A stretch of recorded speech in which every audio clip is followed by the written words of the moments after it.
L'entrée de cette grotte est magnifique, mais les apparences sont trompeuses. On ne le savait pas encore, mais les 7 prochains jours allaient être de loin les plus durs de toute notre vie. C'est la pire idée qu'on ait eue! Allez, il va faire nuit dans quelques heures et si on n'a pas de campement, on est fichu, d'accord? Est-ce que tu sais où on va? On cherche un sol plat pour monter le camp. Quand on est entré dans la grotte, on est tombé sur un endroit assez élevé pour nous protéger des crues subites. Ce qui veut dire que c'est parfait pour monter le camp. J'aurais pas dit parfait. Je dirais plutôt acceptable. Acceptable pour camper. On a passé le reste de la journée à ramener nos provisions depuis l'arrivée. Chaque sac pèse environ 36 kilos. Et comme vous pouvez le voir, on a passé environ 4 heures C'est très dur à traverser. à tout remonter dans notre campement. Ça y est, on a enfin de la lumière. Et nos provisions sont enfin à l'abri. Si vous pointez la caméra par là, vous verrez qu'il fait tout noir. Ça a pris la journée. Donc on a monté le strict minimum pour pouvoir camper. On a fait des trous pour tendre des cordes. Attrape-les et suspends-toi. Les cordes ont l'air de pouvoir soutenir les hamacs. Et grâce à l'aide de notre guide de survie Joël, on a accroché nos hamacs. C'est ces cordelettes qui vont tenir les hamacs? Ouais. On a mangé et on s'est préparé pour une première nuit glaciale. Je vais pas vous mentir, ce hamac est bien plus confortable que ce que je pensais. Ouais. Oh la vache. Pourquoi ma C'est tête trop est si bizarre. grosse, mec? Cette grotte fait 2,5 km et on est en train de camper à l'entrée. Demain, on va commencer l'exploration. Vous avez bien dormi? C'était horrible. J'ai pas dormi. C'est vraiment étrange comme endroit. Il y a de l'eau qui nous coule constamment dessus. On a mis une bâche au-dessus de nous, mais même avec ça, l'eau coule dans nos hamacs. J'ai une idée. On va vraiment améliorer notre abri. On devrait raccorder ces 2 bâches, comme ça on restera sec quand on dort. C'est vraiment du génie. Je suis pas qu'un youtubeur, tu sais. Ouais, c'est vraiment là que je dois sortir de mon hamac?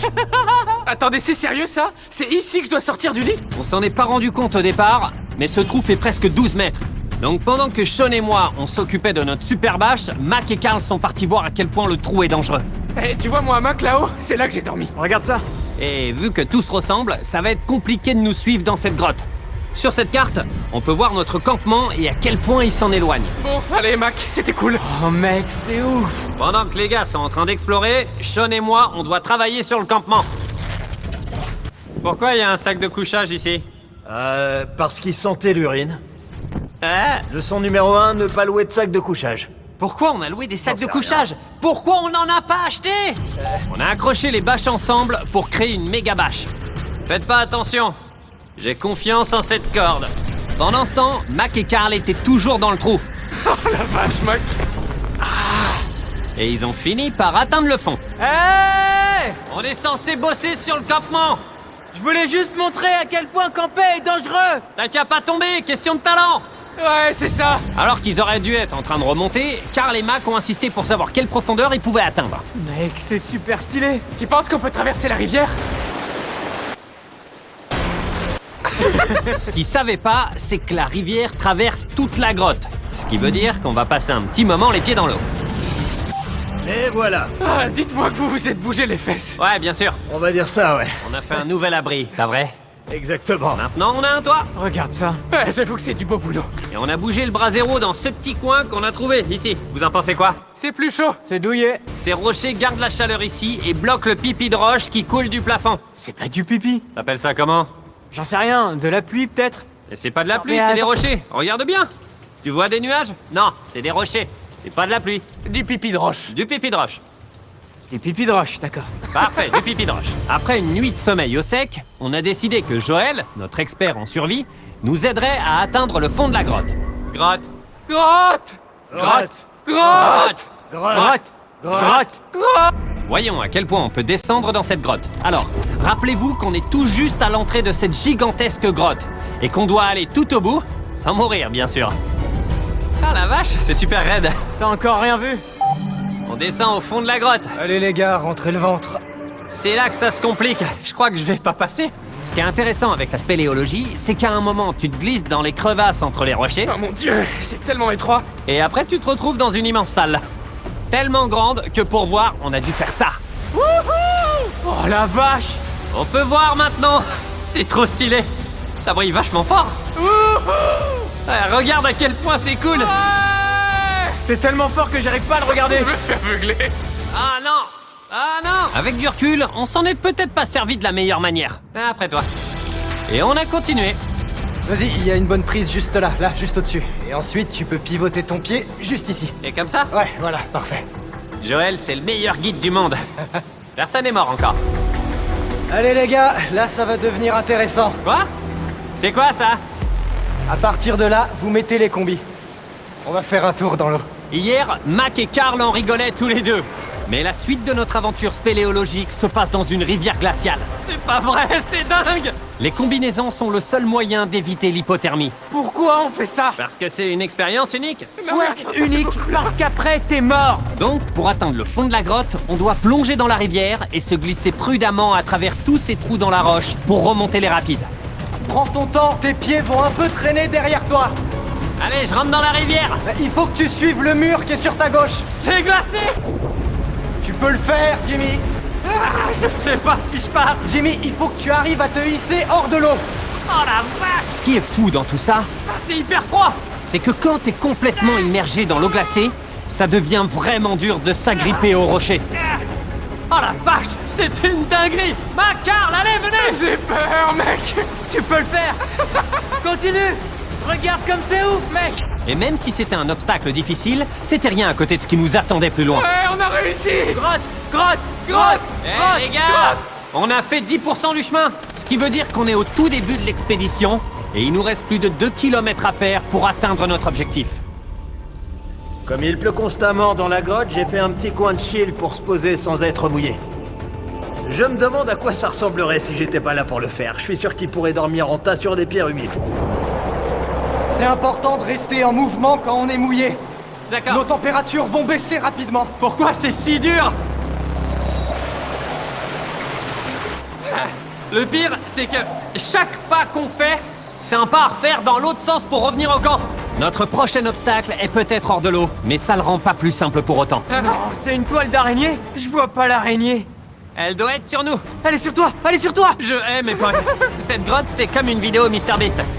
Plus tu vas loin, plus c'est dur. C'est clair que si on n'avait pas Joël, je serais mort. Et après 3 heures, Joël avait de mauvaises nouvelles. L'eau est trop haute et on a pris beaucoup trop de temps. Il faut qu'on fasse demi-tour pour aujourd'hui et qu'on retourne au camp. Je suis pas d'accord. Tu peux pas être contre l'avis de l'expert. Je suis pas d'accord. Ouais, bah on peut pas ne pas être d'accord. En fait, on a perdu trop de temps à filmer et jouer avec les fusées éclairantes. Et maintenant, on doit remettre la mission à un autre jour.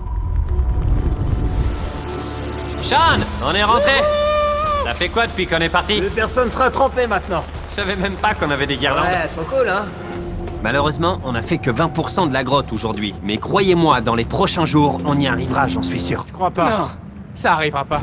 On va sûrement se reposer au jour 4, et puis au jour 5, on essaiera d'aller au fond de la grotte et voir ce qu'il y a. Le 3e jour était fun. On se voit demain, les gars. Après une 3e nuit horrible dans la grotte, on ne pensait qu'à une seule chose au matin. Une bonne douche chaude me changerait la vie là maintenant. Mec, une douche, ce serait le pied. Je me suis pas douché depuis 4 jours. Prendre une douche dans une grotte, évidemment, c'est pas facile. On a dû redescendre tout le chemin jusqu'à notre point de rappel pour rejoindre la rivière. C'est tellement vache. froid. Je sens mon cerveau, j'ai jamais senti mon cerveau avant. Même mon front a des engelures. On va utiliser le drone pour se sécher les cheveux. Viens là, le drone. Voilà, top, top. Ça marche vraiment. Ouais, ça marche. Pourquoi avoir un sèche-cheveux quand on a un drone? Après s'être séché, on s'est posé avec Joël pour prévoir la journée. C'est quoi ça, Joël? Une carte de la grotte. La dernière fois, on a dû s'arrêter à cause du courant. Mais la pluie s'est calmée, donc on doit avoir une ouverture pour atteindre le fond d'ici demain. Ça va être complètement dingue. D'abord, il faut qu'on passe les mêmes rapides qu'hier, qu'on saute du haut d'une falaise et qu'on évite les rochers coupants. Si on peut passer tout ça, on arrivera enfin à la magnifique salle des vers luisants. Nous dis pas à quoi ça ressemble. Pas de problème. Je veux garder la surprise. Tu penses qu'on va y arriver? Il faut pas qu'on parle de ça, on va tous y arriver. Une fois la journée du lendemain planifiée, on s'est reposé et on a fait des s'mores au Feastables pour reprendre de l'énergie. Bon app tout le monde. Youhou. Joël va manger son tout premier s'more au Feastables. Alors Joël, sois honnête. C'est bon. Joël approuve? Joël approuve. Pourquoi on n'a pas sorti le chocolat plus tôt? C'est devenu 10 fois plus drôle. Les mecs, sérieux, si vous avez jamais testé les s'mores au Feastables, vous ratez un truc. Demain, on va explorer toute la grotte. À plus tard, les gars. On a essayé de dormir autant qu'on pouvait et on s'est préparé pour le voyage du lendemain au fond de la grotte. On est sur le point d'embarquer dans l'un des voyages les plus dangereux de notre vie. Grâce à notre expérience du 3e jour, on a perdu moins de temps et on a réussi à progresser plus vite. L'eau est vraiment froide. Comme l'autre jour, mec. Allez, Super, comme ça. Et pour garantir nos chances de survie, en plus de Joël, on a amené un autre expert de la survie avec nous. C'est ici qu'on s'est arrêté au 3e jour. Comment ça va? On va beaucoup plus vite aujourd'hui.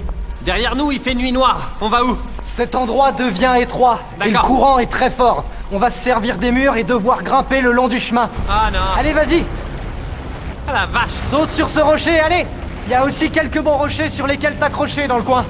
Ah, il fait si sombre en bas. Y a pas de fond là. Mes pieds touchent même pas le sol ici. Vu qu'à cet endroit, on n'a pas pied, ça veut dire que si on lâche la roche, on est emporté directement par le courant. Joël, qu'est-ce qu'on fait? Essayez de vous agripper ici, c'est une bonne prise. Je vois même pas où je vais, Joël. Le courant est en train de m'emporter. Comment je fais Tu ça? dois te laisser porter là-dedans et ça deviendra beaucoup plus facile. Je vais là-dedans? Ouais, dans le trou. Voilà, c'est super. C'est le truc le plus dingue qu'on ait jamais fait. On n'est jamais allé aussi profond dans la grotte. Et maintenant, on approche de nos premiers obstacles. En gros, l'eau est à contre-courant, donc si vous tombez, vous serez emporté et maintenu au fond. Si on tombe, on meurt, c'est ça? Ouais. Attends, t'es en train de dire qu'on peut mourir là? En fait, je pensais vraiment pas avoir signé pour ça. Bien joué. Ouais, c'est bon. Et je mets mon pied là? Ouais, exactement. Allez. L'aspect Léo, c'est vraiment dur en fait. On peut voir à quel point la rivière est puissante parce qu'elle a créé cette grotte.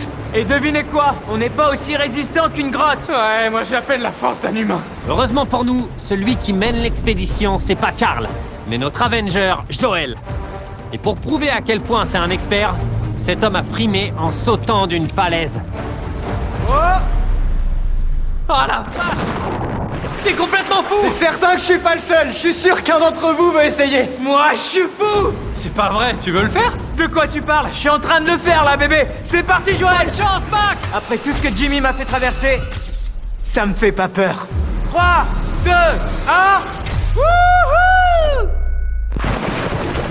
Ah, allez! Tu veux le faire? Non, on doit continuer ou on n'atteindra pas le bout. C'est pas vrai! On va en aval! Pourquoi on se bat toujours contre le courant? Je commence à dériver, je crois que je vais abandonner. Il y a des rochers pointus sous l'eau. Vous les verrez pas, alors attention où vous marchez. Ah la vache! Ça redevient profond. J'y arrive pas, faut que mes pieds touchent le sol. Et comme les pierres pointues étaient pas suffisantes, chaque pas que l'on faisait... Ha! Mec, je vois rien, c'est trop flippant. La grotte devenait de plus en plus sombre, étroite et impitoyable. On a commencé à se demander si on arriverait au bout de l'aventure. C'est épuisant. Et ça va être encore plus dur. Maintenant, il faut que je vous montre un truc. Joël, je peux voir ton sac? Merci. Tu sais ce que tu portais? Non, vas-y, dis-moi. Les tout nouveaux MrBeast Lab Swarms. Je vais être honnête, vu tout ce qu'on a traversé ces 5 dernières heures, j'ai pas la force de vous les présenter maintenant. Donc, 1 mois après avoir tourné, j'ai recréé une grotte en studio, j'ai mis mon étiquette MrBeast du futur et j'ai dit « Salut, c'est le Jimmy du futur et je vais vous parler de ma nouvelle collection de jouets MrBeast Lab Swarms. C'est une ligne de jouets avec plus de 119 personnages aux designs originaux que vous pouvez collectionner. Et le plus cool, c'est que pour savoir quel personnage on a eu, on met de l'eau dans un tube, on le secoue et les personnages apparaissent sous vos yeux. Et pour vous montrer le produit, j'ai fait cette version géante du tube Swarms. On remplit le tube d'eau. Vous aurez pas besoin d'autant d'eau, c'est juste un tube géant. Allez, et maintenant que c'est rempli, Mac va un peu le secouer. Oula! C'est assez secoué pour toi. Je pense que c'est bon, ouais. Et puis, on enlève l'eau. Je t'en prie, Joël. Et à l'intérieur, il y aura les 2 swarms que vous avez eus. Celui-ci, c'est le plus rare, l'hyperchrome, que j'ai fait en 1000 exemplaires. Joël, il est pour toi. Tu peux prendre celui-là. Et Karl alors? Et j'en ai que 2. Et on s'est pas arrêté aux Swarms. On a aussi fait ces figurines de panthères dans des mallettes et ce mutator qui, comme les Swarms, a une façon stylée d'être découvert quand on l'achète. Et je l'achète où? Merci de demander. Les jouets du labo MrBeast sont disponibles partout dans le monde où on peut acheter des jouets. Ils sont disponibles, essayez-les. Et après encore plus de randonnées galères dans la grotte, on est enfin arrivé dans la salle des vers. Ça a intérêt à en valoir la peine. Voilà, messieurs. Bienvenue dans la salle des vers luisants. Oh wow! C'est dingue. Complètement dingue. Mec, on dirait pas qu'on est sur Terre. Toutes les lumières que vous voyez sont créées par ces tout petits vers bioluminescents. On dirait un peu la Voie lactée. Waouh! Franchement, quand on voit ça, je me dis que ça en valait vraiment la peine. Même si voir les vers en valait vraiment la peine, notre voyage n'était pas terminé. Parce qu'on devait maintenant retourner au campement. On est presque au 6e jour, ils sont pas revenus et je suis crevé. Je sais pas si je vais pouvoir dormir. Je suis inquiet, ils sont partis il y a longtemps. Le retour est plus simple, parce qu'on est dans le sens du courant. Maintenant que vous avez vu le chemin, on va accélérer le retour. Mais sérieusement, tout ce voyage a pris du temps. On est arrivé au camp au début du 6e jour. Sean! Bah alors les gars, je m'inquiétais. Joyeux 6e jour. À toi aussi mon pote. J'avais juste assez d'énergie pour m'étaler près du feu et manger un truc. C'était une journée pleine d'aventures. On se verra demain, ou plus tard aujourd'hui. C'est le 6e jour. Aujourd'hui alors? Je sais pas. Malgré le fait que je sois complètement lessivé de notre randonnée atrocement longue, bah j'arrivais même pas à dormir.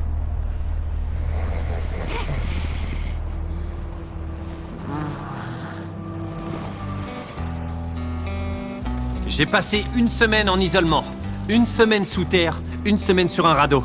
Et je vais être honnête, c'était encore plus dur que tout ça.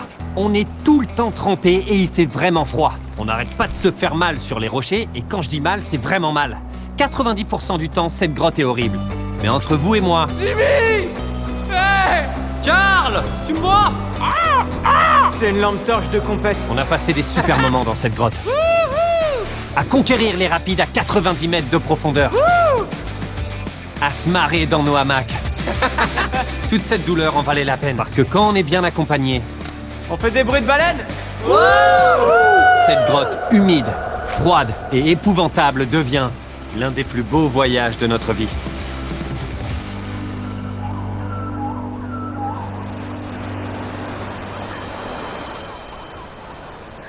On peut pas partir avant d'avoir tout ramassé. Et quand je dis tout, c'est vraiment tout. Allez, on sort! Et après avoir marché jusqu'à l'entrée de la grotte, c'est vraiment beau vu d'ici. On avait une dernière surprise pour Joël. Avant de partir, Joël, en signe de gratitude, voilà 50 000 $ néo-zélandais. Donc 10 000 pour chaque humain gardé en vie. Oh, c'est génial, merci beaucoup, Jimmy. Viens là, Joël. Ouais, on t'aime, Joël. Maintenant que c'est fait, on s'en va. Après une longue semaine, nous